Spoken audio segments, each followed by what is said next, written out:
Stillville by Michael Cisco.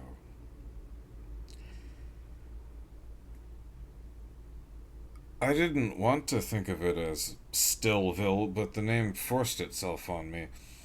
I found a little house and started living there. Even though I worked a town away, I chose to live here.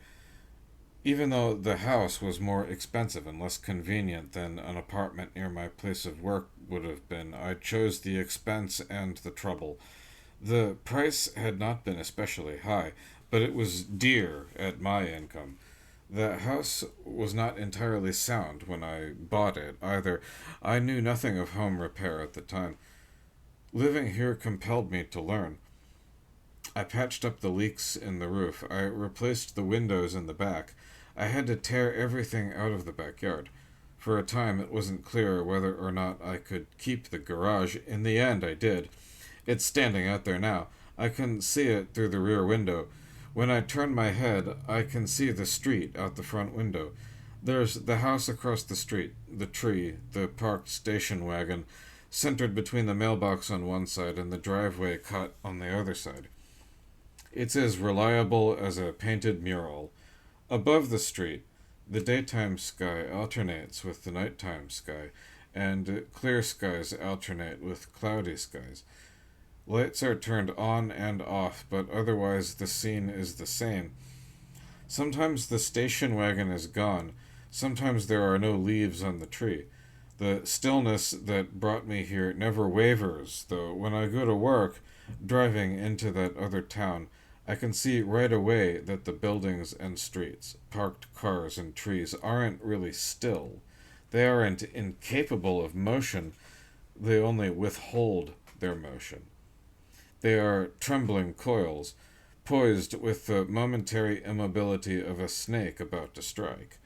There's no peace in that merely temporary motionlessness, any more than there is in the brief pause before the roller coaster drops down its incline. The town I work in vibrates incessantly, especially at quitting time. Then everyone is rushing to change into another self and wring a little pleasure from life. People hurry themselves along like their own slave drivers, laying in supplies for the weekend. Pedestrians spray from the buildings like bullets. The clock fires its artillery over the rooftops. The tension varies over these volleys of hours without ever slackening. I've never visited that town at night, but I doubt it would be much different then. I imagine the wary unserenity of the street where I work under a blue night sky. The buildings would look like howling faces and glassy headstones. My town at noon is quieter than that town would be at 4 in the morning, I'm sure. Moving here, for all the difficulties that it entailed, was exactly what I wanted. Nothing is ever going to happen to me here.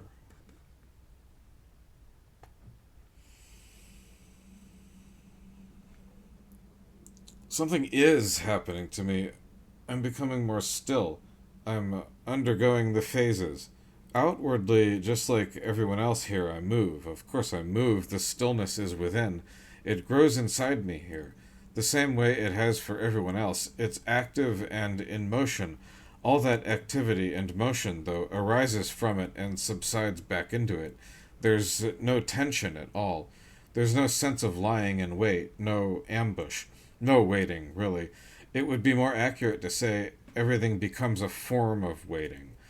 No one here is trying to keep still. It's not something that can be accomplished.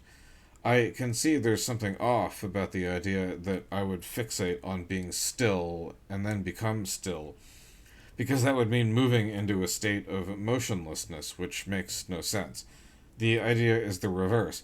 I have to stop moving, which means going with the flow, the silent flows, the flows of silence.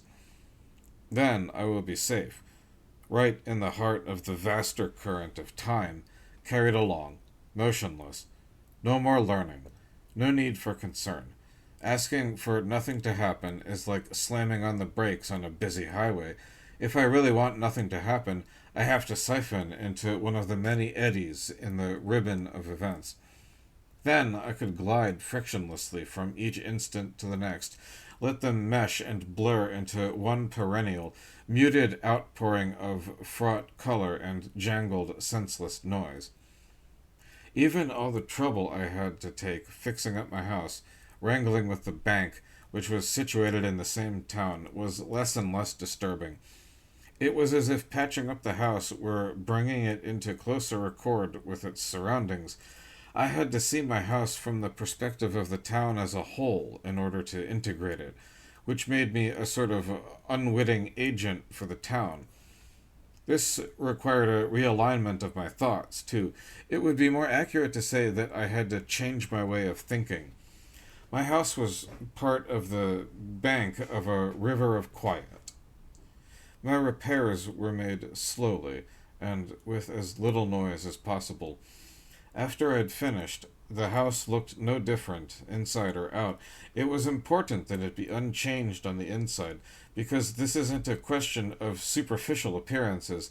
Stillville isn't quiet because people keep their dirty secrets well hidden, but because there are no secrets here.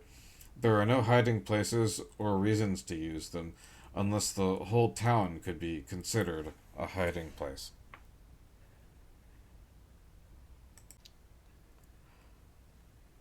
Leaving town, going to work, is more and more like driving into a war zone, and yet, as my days lengthen in Stillville, this war affects me less, steadily less.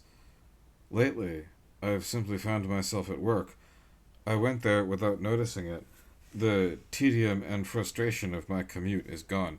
At work, I do my tasks easily, regularly.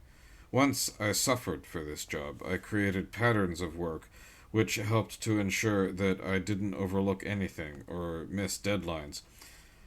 Unexpected changes would keep cropping up and disrupting these patterns, inducing a fierce distress in me that seems disproportionate now. After I'd been living in my new home for a while, I began to wonder if we were enjoying a period of greater regularity with fewer surprises, or, actually, no surprises. In a spirit of idle curiosity, I reviewed my calendar. To my surprise, I realized that the last few weeks had been as chaotic as any as I'd experienced during my time with the company. By my count, more than half the events in it were struck through with long, steady pen strokes and rescheduled with neat arrows. I could only marvel at my progress. My progress is slowing down my progress.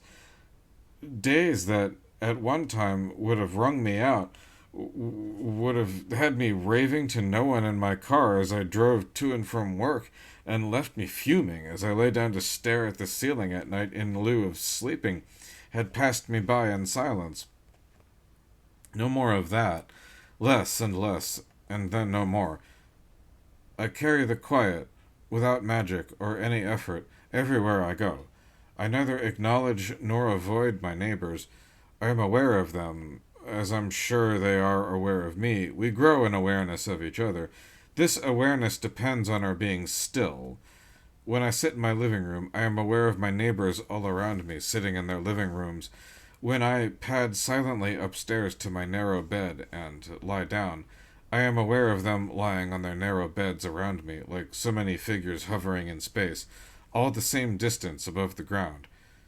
Those of us on this side of the block sleep with our feet to the east, and those of us on the other side of the block sleep with their feet to the west. Between the rows of our sleeping heads, there is a sloping gulf, like the fold between the pages of an open book. Each of us is a sentence, complete on its own line. The war goes on without us, somewhere else. It is not here. It is not in us. Together, we join in a stillness that is greater than the sum of us, to which we have given a life of its own. It is our helper. We all want to join as closely as possible to it. Perhaps this is why we don't see each other or speak to each other. We do speak and see, but we do it at a certain angle to each other. It's not quite a matter of keeping up appearances. After all, who are we appearing to? It might just be the last vestiges of an old habit. It could also be a little favor we do each other, giving each other the slightest nudge, only so that we can turn with a quiet pleasure back to our own silence again. I think, though, that we do it primarily to reassure each other that our silence is not the kind that masks resentment or signals it. Perhaps one day I will quit my job and remain here all the time. I think I would like that, but the power of this peace is strong. I don't need to quit my job, remain here all the time, because the peace is inside me. It is me. Not long enough, but more and more. Is it that I want to live my life in a dream? I think what I want is to live without knowing or feeling it. I don't want to die. I know for a virtual certainty that none of us do. If you want to die, you die. You don't move here. You move here because you want to live without knowing it. You aren't looking to live some dream or other, an adventure of glorious sex and righteous violence. You want to live in a dreamy way, absently, wandering without being lost. You want to be a dream instead of being yourself. The dream I am becoming is not a dream of anything. In the dream I am becoming, the streets are the same, the houses, the people, the sky, my body, are all the same. The events of the day are the same. So what's the difference? Time. It passes through me now. I'm becoming a perfect filter for time. It passes through me, and nothing clings. There's no trace of it. Nothing of me clings to it either. Nothing of me is borne away. Nothing of me washes downstream, lodges on the bank. No one downstream knows. I am upstream. I'm moving into the future without touching it, like a spaceman walking on nothing in outer space. Oh my god! Your voice shook me like thunder. Suddenly I was awake, at work, blinking, and my hand was on fire. You were there, shock on your face. I tried to review what had happened. I was in the little kitchen area at the office. I had been reaching for a paper cup. Someone had placed a coffee mug with a broken handle on the shelf beside the bundle of paper cups. I had mistaken where my hand should go, and the jagged end of the mug's broken handle had gashed the top of my hand. I stared down at the unbelievable blood, the redness, and nothing was muffled.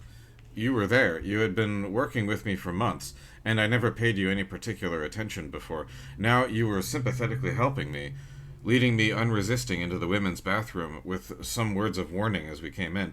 That was where the first aid kit was kept, and you knew that. You washed my hand. Let me wrap it for you, you said. You bound up the wound. It was your alarm, your compassion, the pain you felt on my behalf that startled me out of my dream. That was why I noticed my pain. The pain was unpleasant, of course, but you saved me from obliviously walking around the office with blood dripping from my hand. As I imagined this, I had to imagine also the upset and confusion that would have created. No one just walks around dripping blood, that's true. I would have smeared it on the paperwork. There would have been questions. The prospect of answering questions shouldn't have alarmed me, but it did, in fact. The idea alone frightened me, quickened me, sent adrenaline to my stomach. I was awake again, in the old way, in the middle of the workday, afraid, in pain, but you were there, looking me in the eye with stunning compassion. You were what woke me up, not the pain or the fear. You look a little green, you said. Maybe you should go home. The idea that you would suggest that to me was almost funny. I smiled. As I smiled, I realized that I had been smiling at work in the usual way at appropriate times, but that this smile was different because you were making me do it. No particular individual had made me smile in a long time. I had been smiling when I smiled because the general circumstances warranted a smile. But this time, I smiled because you compelled me to. How? Your actions made your warmth palpable to me. The warmth stayed in me after you had gone back to your desk. I could feel the smile lingering on my face, and I wanted to sniff the air in order to get a clearer impression of the fragrance that you were wearing that day. I found I liked it. But driving back home was more painful than it had been in months. I drove home feeling like a man being hounded by a pack of wolves. When I pulled into my driveway, I nearly failed to park the car in the usual way, and when I had parked, I still had to sit at the wheel for a while before I could muster the willpower to get out. The sound of my breathing filled the car. I thought I might cloud the windows over. I wondered if the others were aware of that. When I finally did manage to get inside, everything about my house leapt out at me, and for a moment I was almost uncertain whether or not I had entered a stranger's house by mistake. Your face was somehow at work. Your look of compassion had taken me. Your fragrance, was I still smelling it? Even here? Was it on my hand? No, but my hand still smelled like the soap in the woman's washroom, which you had used to clean it. I saw the white tile, the fluorescent light, the gleaming steel fixtures, the mirror, and you, a dark presence, dabbing my hand with a paper towel, transferring your gaze now from it to my face. Your eyes, full of compassion, haunting compassion, were like images of another planet. Once I'd seen them, I couldn't. I saw them. I kept. While I'm driving home, I saw them see me. Your bandage on my hand, whenever it came into view, the sight of it startled me so much that I had to suppress an impulse to slam on the brakes or swerve off the road. I tore off the bandage and threw it out the window. When I crossed the town line, as usual, I could feel the car pressing into the bank of silence, but there was a knot of something humming inside me. I parked. I walked up the flat paving stones to my front door in silence, with the long shadows of the passing day lying all around me on the ground, draped over my walls and my roof. I went inside and replaced my work clothes with my after-work clothes. My living room was like a kiln of emptiness. I sat in it, trying not to fill, but your eyes. I looked down at my torn hand. My vision swam. From that day, I was afraid to see you again. You didn't frighten me. Something had gone out of line in me when I saw your eyes, though, because your eyes could never see things my way. You could join me in silence, but not in that silence. That silence was the domain of only solitary people. Even that isn't right. It isn't a landscape of isolated people, but an empty landscape, empty even of me, where there is a presence, but only as one, the pronoun one. Just the other day, I wouldn't have been able to refer to my heart without smiling. I mean, smiling with derision. The idea that I had a heart, which was it only yesterday? Such a quaint and comical thing to think, was now the only thing, the only problem. Driving in my car, I found myself litanizing your flaws, whatever I could think of, and it was all nonsense. I was someone who had preferred not to have preferences. How could I identify flaws? I knew you weren't perfect, but this was only abstract. We all know not to think in terms of perfection, and what was the point of trying to reason with something that had nothing to do with reason? And what was reason to me, or me to reason? If I said a word to you about it would make I only wanted to say numbly ordinary things to you and make no difference. I litanized you, thinking foolishly that I would find flaws and somehow talk myself out of. It was just one more way to think about you, and it only further provoked that quickening something inside me, my heart. If I said a word to you, it would make things real, too real. I'd be more than exposed. I'd be concrete, all too real myself. But I'm old. I'm old. I know how these things end, and they always end. Now things are beginning. It doesn't make sense. It doesn't make sense that things should begin. Especially not now, when I've put myself past the point of any beginning. The point of no starting is behind me, but things are starting anyway. It's as if I'd failed. My will to stop wasn't really pure. You spoke to me. Out of nowhere you appeared. It was in the hallway. I was heading for the entrance. I was going for lunch, I think. You asked me about my hand, if it was better, and before I knew what I was doing, you had me in your eyes again, that same compassion that rang through me, harder than if you'd punched me. I told you it was all right, and I thanked you, but I wasn't professional. I stammered, fumbling for the words, when the words were, "Thank you, just Thank you. You smiled without a trace of condescension. You wished me well, that's what you said. What now? You had gone on, and I was going on in that same direction. You asked me about my department, about my work. I found myself asking you mirroring questions about your department, your work. You said something about a deadline, and I found it funny and laughed. You laughed with me. I parted from you at the end of the hall, in a state of confusion. I didn't know what to do with myself. I had to grope in my mind for the old habits, which I thought were set in me, set in concrete with bars, and which I couldn't now even start to remember. They were on the other side of a gossamer thin barrier, all of a sudden, and I had to try before they would begin again. I spent the day working, and when I left, I was unsatisfied, as though I had done my work badly. I reviewed my work mentally, sitting in my parked car, and I couldn't tell if I had done anything wrong. Everything that I was supposed to do had been done. I'd missed no deadlines. The only thing, everything I did distracted by your eyes and now your laugh and that brief conversation. I dragged that along with me into everything, so that for a moment I had an impulse to rush back to the office and check to see if I hadn't been unwittingly writing nothing but transcripts of what we said to each other, and descriptions of your behavior rather than what I'd been ordered to write. I knew, though, that I hadn't, or at least that nothing of that encounter had made it into the words I'd written. But some of the words I'd written, as part of what I had been ordered to write, were words that you had used. That was the thing. It was as though your words were coming back to me in my own writing, not just the same words, but somehow, now, when I wrote them. What am I saying? They were specifically yours now, just because I'd heard you speak them, addressed to me. Words as common as department and deadline and office and thank you. An entire conversation over the better part of an hour this time. I can't remember a word. It all happened so quickly and took such a long time. You said you thought you were a little sick of your usual spot and that you wanted to give this place a try, and you asked me what was good there. Of course, I never ordered anything different.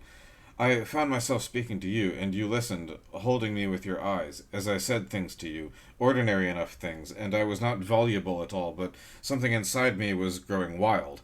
It wanted to talk forever if only you would listen. I never dream, but that night I dreamed I was driving through Stillville and sometimes flying along the ground without a car, more and more without a car, and watching as the houses and trees, street signs and silent corners, its dim blocks and vacant intersections, all faded into the gloom as I went by. It was like the planet was rolling out from under me in silence, disappearing without a struggle, vanishing sorrowfully. The sadness was so intense, I sat up in bed, clutching my chest, gasping, and burst into tears.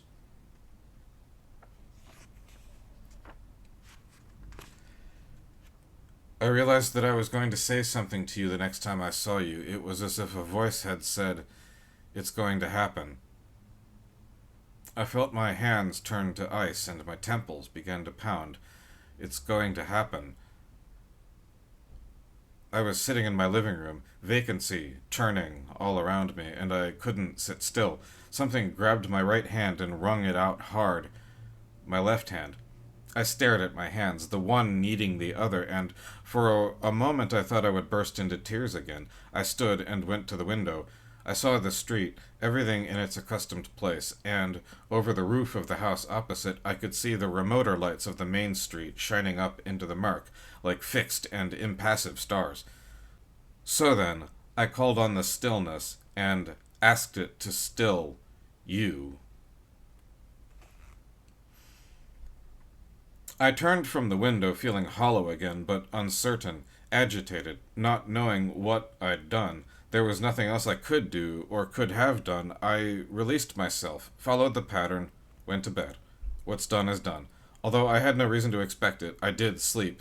I awoke a little before dawn. For the first time, I saw the sun come up over the town, and it was only this gradual intensification of light that gave any indication that a new day had begun.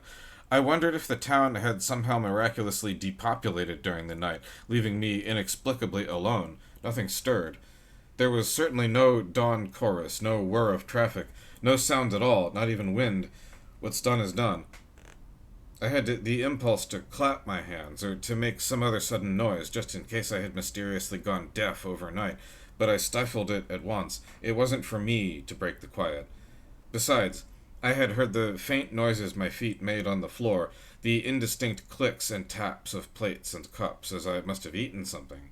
I wasn't hungry, and there was a sort of taste, or perhaps only a texture, in my mouth that suggested I had eaten. I looked at the clock. Time to go to work. What's done is done. I drove into work feeling a little sick. My hands and feet went cold at once. I maneuvered the car through traffic in the usual way, changing lanes in all the same spots, at the same times, by the clock. As I made my way along surface streets, my nerves went wild. As I entered the building, I was seized by an impulse to run, to cry aloud, that took a moment or two to suppress. Confronted by the elevator, I struggled to swallow, and I couldn't look up, so when I saw you at first without seeing your face, which came a moment later. Then I saw your face as you passed me without a word. There was no sign of recognition there. Nothing familiar. You had the face of a stranger once more, and your eyes were not special any more. So, then, one knew. One worked. One conducted oneself appropriately and worked efficiently. The numbers on the clock went through the regular phases of their daily variations. Then the day ended, and one went home.